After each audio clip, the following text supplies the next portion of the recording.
they called me into the room, and then there was two doctors. And in my head, I thought, this is a bit strange. And they said, oh, you actually were waiting for a bed. You're staying in. I was like, staying in? What do you mean staying in? And then they said, it's to do with your heart. We have to rule out a heart attack. Hello, I'm Michael George of Sagesse Healthcare Consulting, and this is a new format of the Pioneering Patient podcast we're calling Patient Vlog.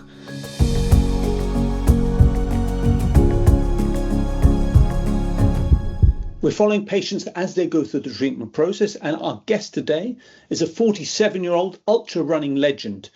But 10 weeks ago, he discovered he had a heart problem, and now he's just a week away from that urgent heart valve surgery. So we're catching up with him to find out more about his experiences. So welcome to the podcast, Brendan Rendall. Hey, thank you. Thanks for the introduction. That's okay. Well, tell me something about some of the amazing running feats you've achieved. You've run amazing ultra distances, haven't you? Yeah, I started with shorter ones and it kind of went on to larger ones. I like the mindfulness and the mindset that it gives you. So some of the ones that I've completed is I ran the length of Malawi, which was 27 marathons, 27 days. I then flew back to the UK and then ran the famous John O'Groats to Land's End. Yeah. It was 960 miles over 35 days. That gave me the confidence to then go on and run the coast to coast of Africa, which was from Namibia to Mozambique, which was 2,274 miles in 98 days. And I've also back here in the UK done a Ultra Great Britain race, which was 215 miles in one go. And I did that in 80 something hours over 3 days. Yeah. That is real ultra running. I'm very impressed. I don't think I could ever do that myself. But also, you're raising money for charity at the same time. Tell us more about that and what you've raised over these recent years. Yeah. Well, it was a trip to Malawi in Africa, actually, that inspired a lot of the ultra stuff because I wanted to raise money for them for a Preston-based charity called Friends of Malawi Orphans that support 3,500 orphans in Malawi. It's a non-profit organisation, so every penny got there. So my Malawi run actually funded the last school building, the art and science block, and I raised 35k. And it was great because as I did each day, we broke the ground before I set off, and then people could see where that money was directly going. I think that was really important. And then my Africa run helped fund the girls' hostel, and to date, I think I've just raised over £100,000 for a mix between, majority Friends of Malawi Orphans, and then some was for National Autism Society. Oh, that's amazing. Congratulations. That's well done. Kudos to you. Thank you. But actually, it was, I think, a drunken bet that got you into running in the first place. Is that right?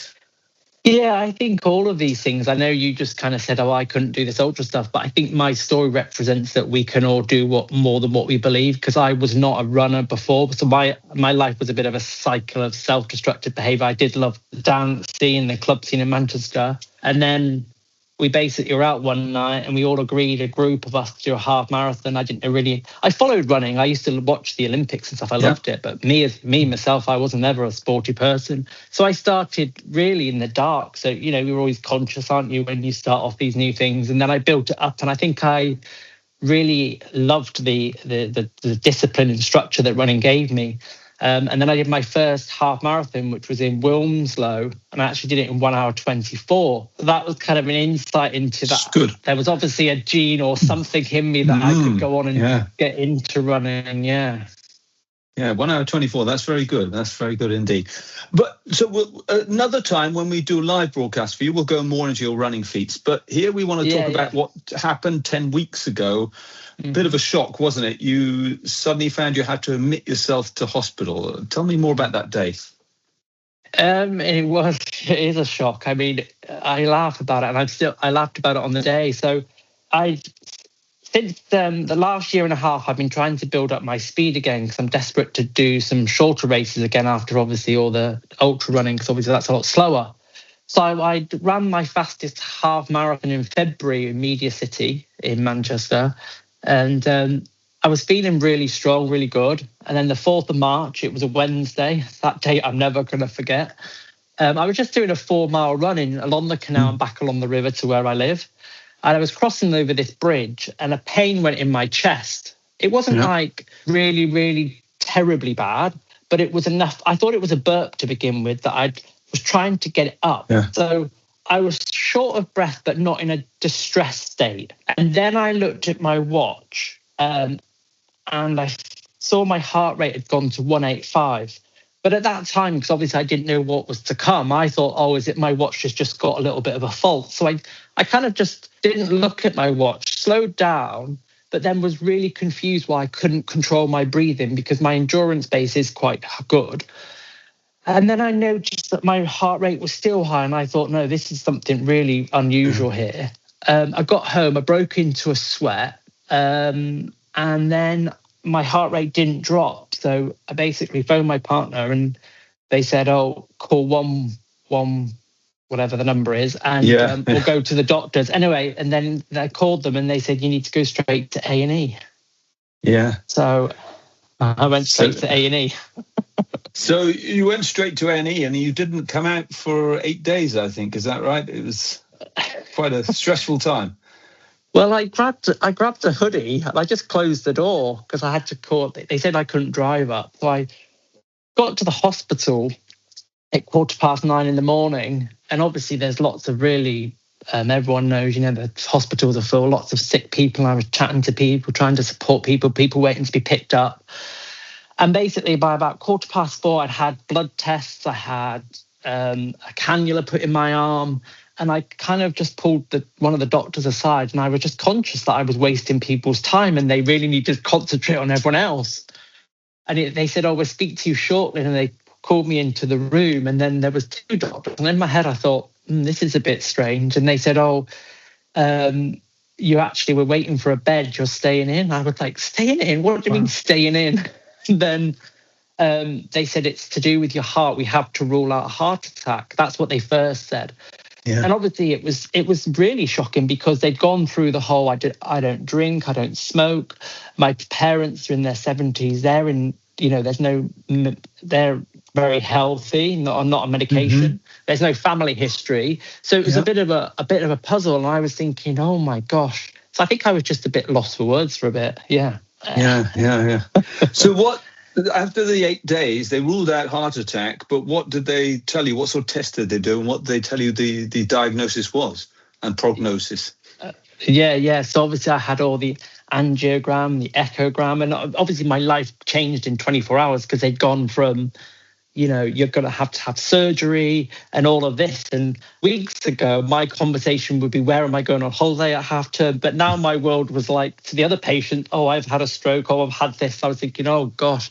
So what I've got, they told me straight away that I had a leaking heart and that basically I had a aortic valve problem. And it was very likely that it would have to be replaced. So that was that was basically where we were at after those 8 days, after a lot of elimination of other stuff. Yeah. And then told you there and then you're going to have surgery quite quickly because, you're going in next week. So that's 3 months, less than 3 months, isn't it? Or just about 3 months to the day. Yeah, it's all gone really quickly. The last 3 months have kind of been a little bit of a blur, and there's been a lot to adjust to because I work in education and I help run the D.A.V. So I was supposed to be going off on expeditions. That all had to stop. So everything has just been like, my life has been like it's been pressed on pause in a strange way. Yeah, and for you emotionally or mentally, you've gone from being let's call it a running legend, celebrated runner, to suddenly being a patient and having to come to terms with the fact that from nowhere you are having to have surgery. What's that been like for you? It must have been some highs and lows.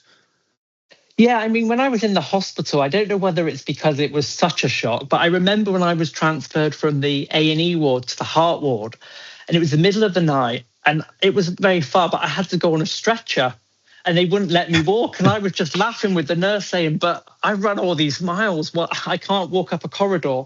But yeah, no, it's taken a lot to adjust to, but I think what I have to go back to, it's the same mindset as when I'm on a challenge. And the best way to describe it is being quite mindful with my thinking, which is a skill that I've trained when I do these long adventures. So I kind of just had to, first of all and foremost, just think, well, actually, do you know what? It's really lucky, one, I'm alive. Two, they've diagnosed it. And I feel like I've it sounds extreme, but I've got like a second chance, and I have to embrace that. And it's a bit like when I'm running these challenges and have those really tough moments, you have to embrace those tough moments, because that's when you learn most about yourself. So I've kind of trying to think of it as that out at the end of this, I'm going to become more resilient and stronger, and I'm going to learn a lot more about me. That's how I'm trying to deal with it. So yeah.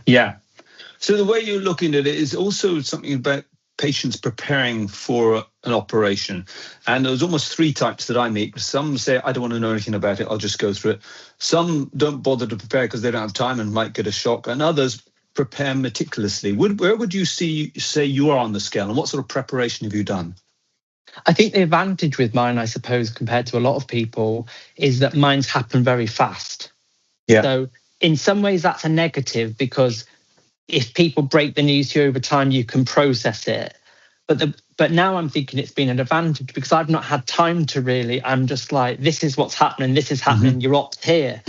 So I think I'm someone that personally, that kind of like, I've read loads and watched quite a lot of people that have had the op, people on social media that have had it. I'm not really fazed by that element of it. So I like to know what's happening and what it's going to look like. I think I just need to know exactly all the details. So yeah. And coming back, because it was a shock to you, looking back in hindsight, do you think actually there were signs, symptoms before, or would you say not enough to make me think I should have been going to the doctor for this? I think the only sign that it's kind of a couple of friends and my sister in particular, we've kind of pieced together, is that I had been coming back from work and going to sleep for an hour and a half. But I put that at the time down to, I get up at 5 a.m. and I train before work. I thought, I'm not old, but 47, I'm not 37 anymore.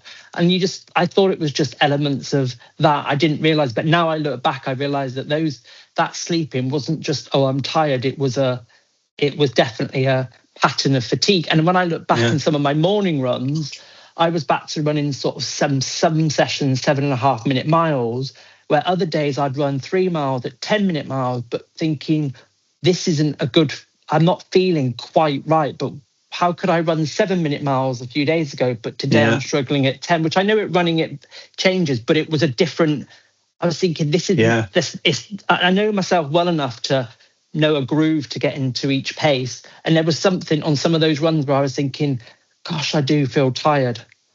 So thinking of more rest days was another thing that I was thinking. So it was just the fatigue, but nothing else, no breathlessness, no other signs, no.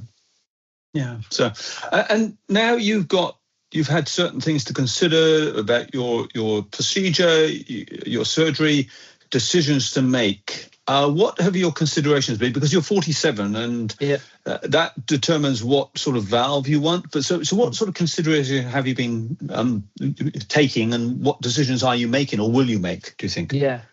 So at the moment, we're still deciding on what valve I'm going to have, whether I'm going to have the tissue valve, the new modern version. I don't know the exact name of it again, but or the mechanical. And obviously with everyone's personal choice. But there's obviously pros and cons to both. Obviously, as someone younger, the thought of not managing my blood and being on warfarin for life is very appealing. But then it's still in the background of your mind that you're going to have another procedure. The mechanical one, obviously, that's it. You kind of, it's a life. You've got it. It's sorted, and then you just manage your blood and stuff like that. But obviously then there's the concerns for my lifestyle in terms of if I'm, I want to go trekking in Nepal, there's lots of things I want to do. Will that limit it? So on Thursday, I'm meeting with my surgeon to discuss and finalize which option that I want to go in. And so when we next speak to you, you'll be able to tell us more about what decision you made. But you know all the options. That's the important thing. Yeah, and I've made a huge list and discussed it with a lot of people. So you're a week away, or just 9 days away from your procedure. How are you feeling now? Actually, still quite active, aren't you? Well, at the moment, I went back to work after I came out of hospital, but I was only through occupational health allowed to go back 50% because of the nature of my job. working with students, long days. So we had to get that balance. We're actually on half term at the moment. So I'm actually getting outside a lot, which is making a massive difference. And even when I went into hospital, the important thing for me, the nurses laugh, but I'm trying to keep everything as the same structure as I did before. So I get up at 5 and I go for a walk, or this morning I went on a longer walk because all my stats at the moment are quite good and I'm being very careful with my heart rate. So I'm being quite active. I'm doing, at least 10,000 steps a day. I won't say the distance because that might make myself sound a bit stupid with the conditions I'm under. But and I'm trying to do the Peloton at the moment most days, so just a stationary bike, but just gently. I'm not being silly, but no running. I've not ran, so I'm not that silly. No. And so for people who listen to this, people who are about to go through the same, or might be thinking that in the future, what's it like for you? What sort of emotions are you going through? What are you considering? What is someone thinking about or should be thinking like you a week before your procedure? I think it's just important I think it's very important to know the stuff about the valves. I think that's because obviously that's a massive life thing. I think it's really important to get outside as much as you can. I think support yourself with a really strong network, whether that's friends, family, colleagues. I think that's really lots of communication with lots of people. I think it's really important as well.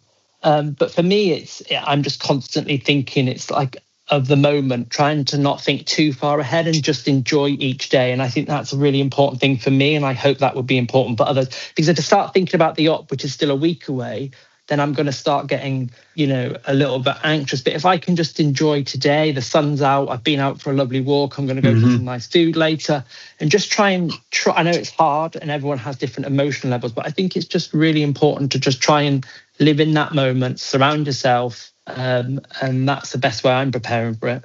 And you alluded to it already, but you don't want to go through this alone. How important have the people around you, your loved ones, been to you, your friends and family? How important have they been? Oh, God. I think it's invaluable. And I think what I think is really lovely is that we live in a world where everything is surrounded by a lot of negativity now. And this journey, if I can take one positive from the moment I went into hospital, is that we are all interconnected and we're so connected as human beings. And I just think that where I live, I know there's a lot of people on my street where we live, and there's some people I just say hello, but it's obviously got around, and people have come over and they say, if you need someone to walk the dog, if you need anything. And I feel it's like a really positive thing that people really are out for each other. And I think that's a really lovely way to look at it. But then on a closer, like having your family, they're going to come up. My sister's coming up, my partner. And so it's been like, I think it just makes you value all of those relationships even more. Yeah, so don't go through alone. Those relationships are important. It's great to have that support. So looking beyond your surgery, what are your short-term and long-term goals? What do you want to achieve short-term and long-term? What's pushing you? I think long-term is, which I discussed with my surgeon a lot, is my love for running. I think it is important. It's part of my makeup. I was desperate. Basically, I was training to try and break 3 hours for the marathon. And I was hoping to run the coastline of the UK. Now, that's my long-term goals, but I'm not under the illusion that things can happen and change as it did on the 4th of March. Life can change like that. I think it's important that I've got those goals, but I think it's also important that I accept that I might not get to those goals. And if I do struggle to run again, which I don't see why I shouldn't, then there's other things like cycling, except I've got to accept that what I love to do might change, but I can still do other options. But I think the most important thing is your health is like so important, and none of us are in charge of it or control it, and it can change overnight. And I think that my recovery is going to be down to me being patient, listening to my body. As much as I've spoken to lots of other people, our recovery is all going to be very different. But I think I can't rush it. I need to just embrace each day as it comes, the fatigue, rest when I can, and just, that I think in the long term, that will help me recover quicker. So it's important to have the long goals, but it's important that might change. Yeah, it's to follow through as your body tells you to. And thank you very much for agreeing. We'll hopefully follow you through this process. I look forward to that. Next time I'll have to do a better shirt because you're doing far better than me. I look far too corporate. You look very smart indeed. And one day we'll do this face to face, and I hope we get the chance to run together. Although you'll be way ahead of me in the distance, but it would be good. That would be really good to have a run together. But thank you for having me, and fantastic. And hope I can help others. Thank you, Brenda. And thank you to all of you for listening, watching the podcast. We'll be bringing more from Brendan as we move along in the coming weeks and months. And hopefully in a year or so's time, we'll see him doing some magnificent runs again. So thank you. And finally, please remember to take good care of your health.